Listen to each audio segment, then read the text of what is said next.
왕은 왜 자신의 아들을 죽음으로 내몰았을까? 그리고 그 배후에는 왜 한 여인의 미소가 있었다고 기록되었을까? 1645년 봄, 조선의 궁궐은 차가운 침묵으로 뒤덮여 있었습니다. 전란의 상처가 채 아물지 않은 나라, 그리고 청나라의 무릎 꿇은 왕, 인조. 그의 눈빛은 늘 두려움과 분노 사이를 오갔습니다. 하지만 그때 한 여인이 조용히 그의 곁으로 다가왔습니다. 그녀의 이름은 귀인 조씨. 이름만 들어도 궁인들은 숨을 죽였고 대신들은 눈을 피했습니다. 그녀는 미인이 아니었습니다. 그러나 그녀의 말 한마디, 눈빛 하나는 왕의 심장을 흔들 만큼 강했습니다. 인조는 어느새 그녀의 목소리에 위로를 느꼈습니다. 청나라에서의 굴욕, 백성들의 원망, 그리고 왕으로서의 고독. 그 모든 어둠 속에서 조씨는 그의 유일한 빛처럼 다가왔습니다. 하지만 그 빛은 곧 왕조 전체를 삼켜버릴 불씨가 되었습니다. 그녀는 처음부터 단순한 후궁이 아니었습니다. 조씨는 자신이 선택받은 이유를 정확히 알고 있었습니다. 왕이 자신을 필요로 할 때 그 틈에 권력이 생긴다는 것을. 그녀는 곧 왕의 마음을 넘어 궁궐의 질서까지 흔들기 시작했습니다. 저 여인은 예법을 모른다. 왕의 총애를 이용해 신하들을 내쫓는다. 하지만 아무도 공개적으로 그녀를 비난할 수 없었습니다. 왜냐하면 왕이 그 비난을 듣는 순간 그들의 목이 먼저 날아갔기 때문입니다. 그녀는 마침내 정일품 귀인의 자리에 올랐습니다. 이것은 후궁으로서 더 이상 올라갈 수 없는 최고 품계였습니다. 그러나 그녀는 그 자리에서도 멈추지 않았습니다. 그녀의 눈은 이미 그 위 왕의 권력을 향하고 있었습니다. 그리고 바로 그때 청나라에서 귀국한 한 사람이 있었습니다. 소현세자. 왕의 맏아들, 조선의 미래로 불리던 인물. 그는 청나라에서 서양의 문물과 새로운 사상을 접하며 변화를 꿈꾸는 왕세자로 돌아왔습니다. 그러나 그가 궁궐 문을 들어서는 순간부터 귀인 조씨는 그를 자신의 적으로 보았습니다. 왕의 사랑과 세자의 사상. 두 세계가 곧 부딪히려 하고 있었습니다. 1645년 2월, 청나라 심양에서 오랜 볼모 생활을 마친 소현세자와 민해빈 강씨가 조선으로 돌아왔습니다. 백성들은 길가에 나와 그를 맞이하며 이제 나라에 봄이 오겠구나라 속삭였습니다. 하지만 그들의 환호와 달리 궁궐 안의 공기는 싸늘했습니다. 왕 인조는 오랜만에 보는 아들이 반가웠지만 그 기쁨은 오래가지 않았습니다. 청나라의 문물을 접하고 돌아온 세자의 모습은 그가 알던 조선의 왕세자가 아니었기 때문입니다. 세자는 말했습니다. 전하, 이제 조선도 세상을 넓게 보아야 합니다. 서양의 학문과 기계를 배우면 백성들이 굶지 않을 것입니다. 그러나 인조의 얼굴은 점점 굳어졌습니다. 그는 왕좌에 앉아 조용히 중얼거렸습니다. 그대는 청의 아들이 되었구나. 그 말은 칼보다 날카로웠습니다. 그날 이후 부자의 사이는 눈에 보이게 틀어졌습니다. 하지만 그 틈을 가장 먼저 알아챈 사람은 왕이 아니라 바로 귀인 조씨였습니다. 그녀는 그날 밤 향냄새가 가득한 처소에서 웃음을 지었습니다. 왕의 마음이 흔들릴 때가 왔구나. 그녀는 촛불 아래 앉아 붓으로 무언가를 적었습니다. 그것은 단순한 편지가 아니었습니다. 왕의 의심을 키울 독처럼 달콤한 말들이었습니다. 며칠 뒤 인조의 귀에 이상한 소문이 들어왔습니다. 세자가 청나라와 몰래 서신을 주고받고 있다 합니다. 세자가 청의 관료들에게 조선의 일을 논한다 합니다. 그 말을 전한 이는 다름 아닌 조씨의 신복 나인이었습니다. 조씨는 직접 나서지 않았습니다. 그녀는 언제나 남의 입을 통해 독을 흘렸습니다. 인조는 점점 불안해졌습니다. 밤마다 잠에서 깨어나 세자의 이름을 부르곤 했습니다. 소연아, 네가 나를 배신하는 것이냐? 그때마다 조씨는 그의 곁에 앉아 속삭였습니다. 전하, 폐하의 자비로 그 아이를 살려두면 언젠가 폐하를 무너뜨릴 것입니다.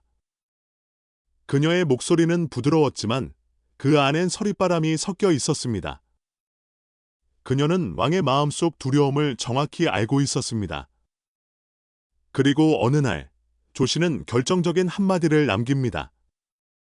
그 아이는 왕이 될 자격이 없습니다. 폐하의 피가 아니라 청의 피로 물들었으니까요. 그날 이후 인조는 세자를 보지 않았습니다. 세자가 궁궐을 지나갈 때 왕은 고개를 돌렸고 대신들은 숨을 죽였습니다. 소현세자는 혼잣말로 중얼거렸습니다. 아버지의 나라는 여전히 세국에 갇혀 있다. 조선을 살리려 했을 뿐인데 왜 나를 원수로 보시는가? 그의 아내 미네빈 강씨는 그 손을 꼭 잡았습니다. 전하, 두려워하지 마십시오. 언젠가는 진실이 밝혀질 것입니다. 그러나 그녀의 말은 결국 현실이 되지 못했습니다.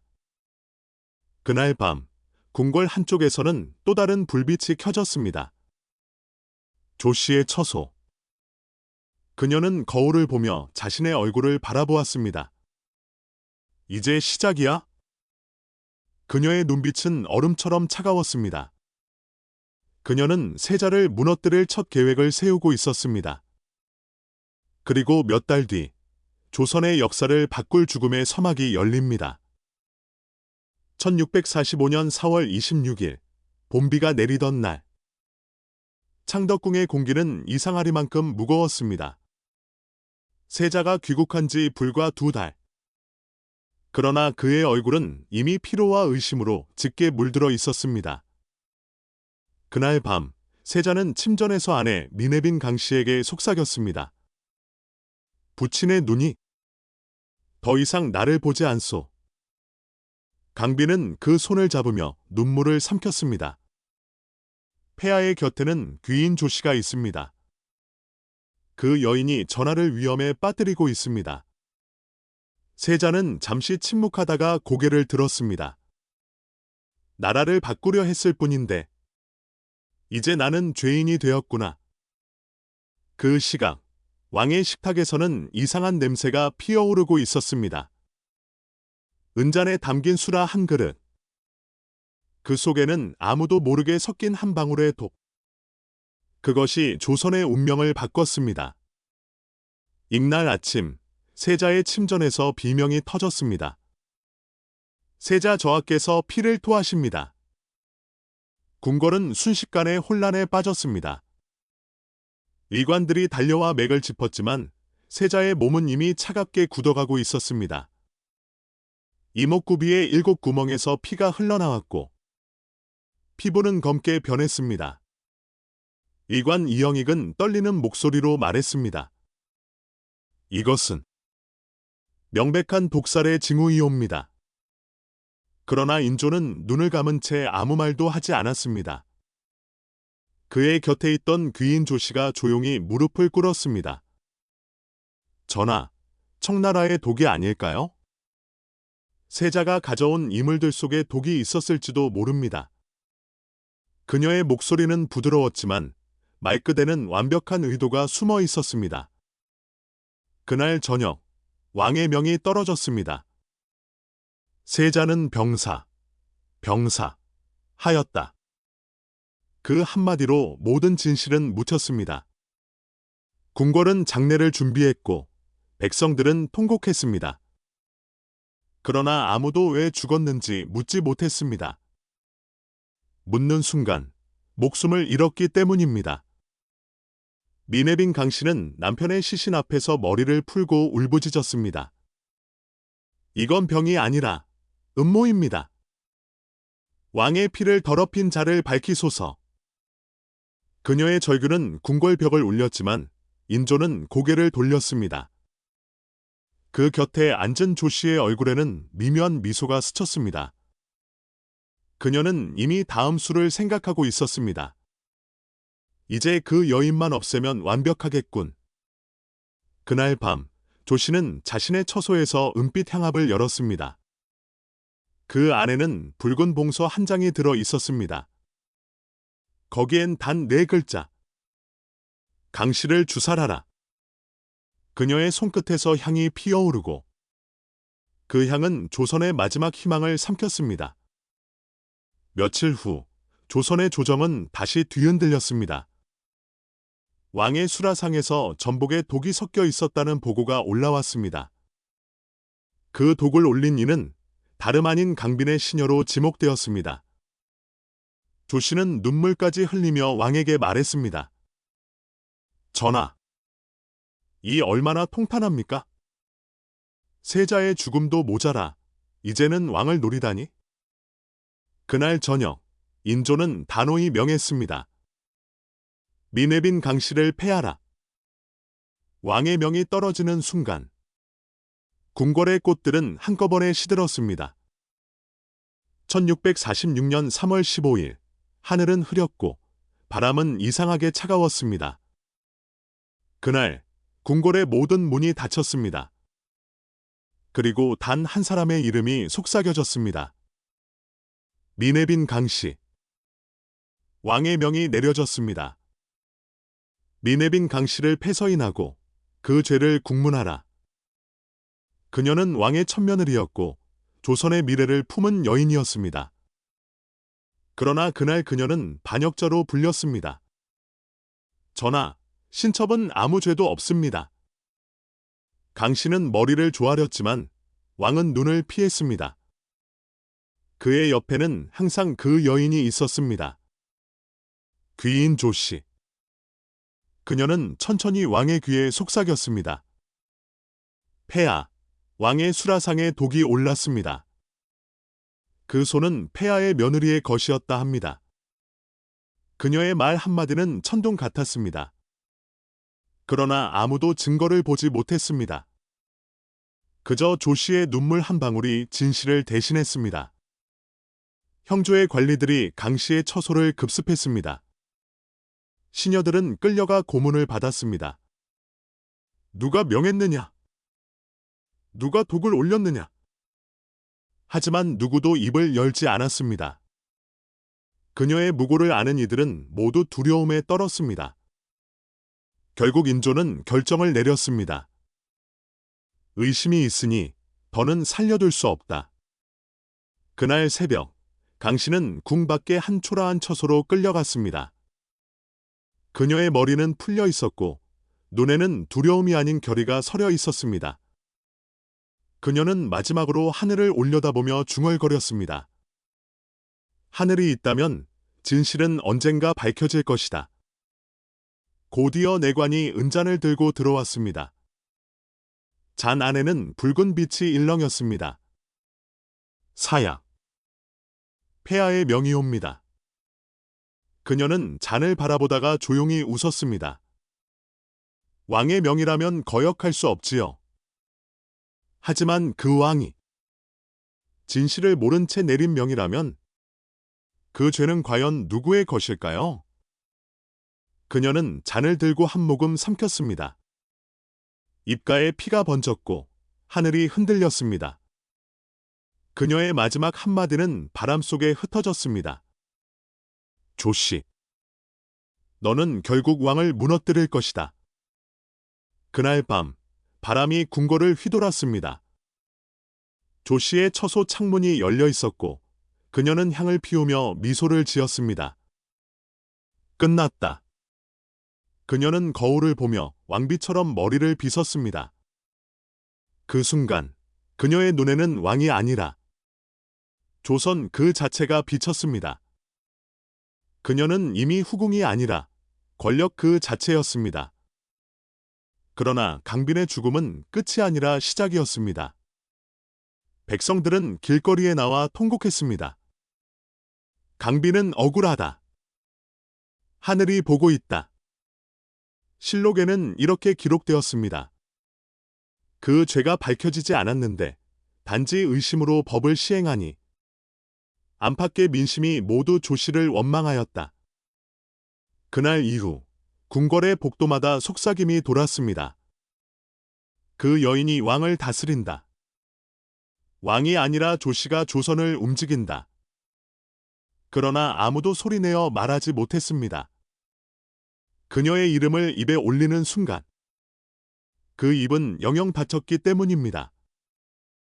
1649년 봄 창덕궁에 벚꽃이 피었지만 궁궐의 공기는 여전히 차가웠습니다. 왕 인조가 세상을 떠난 것입니다.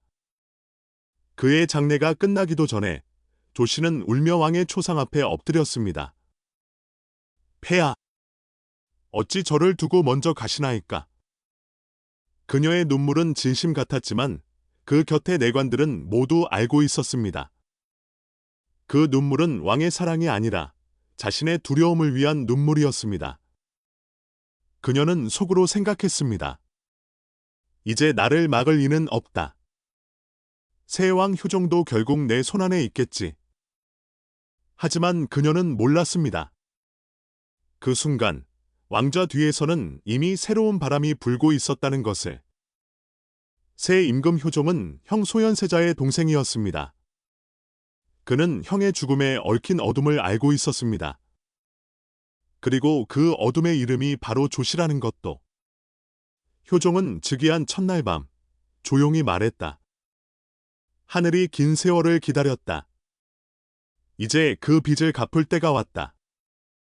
며칠 뒤 궁궐 안에는 이상한 소문이 돌기 시작했습니다.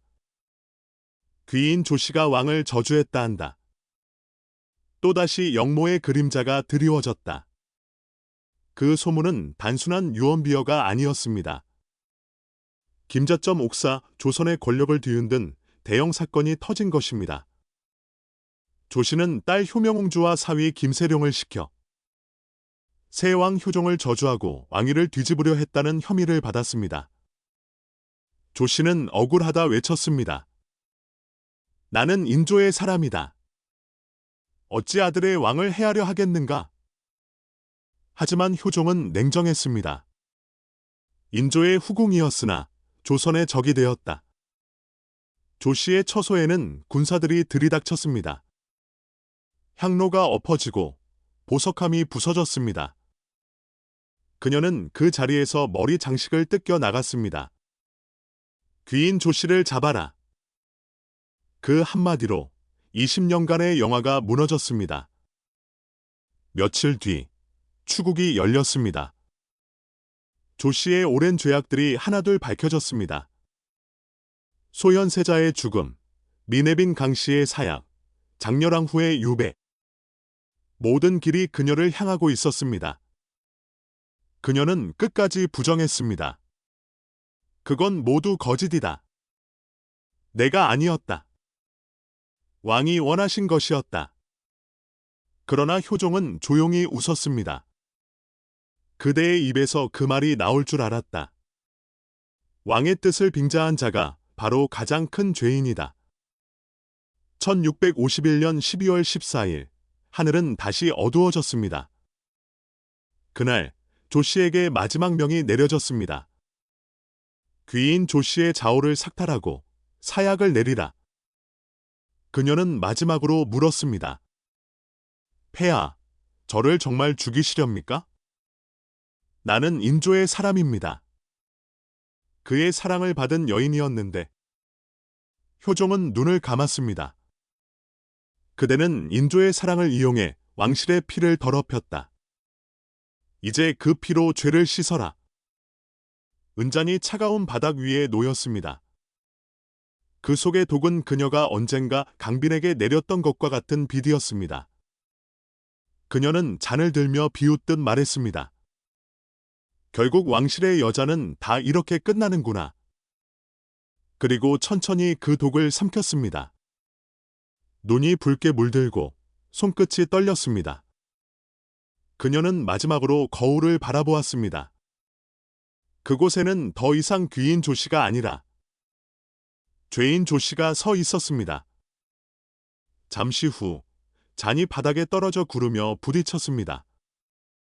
은잔의 소리가 궁궐 전체를 울렸습니다.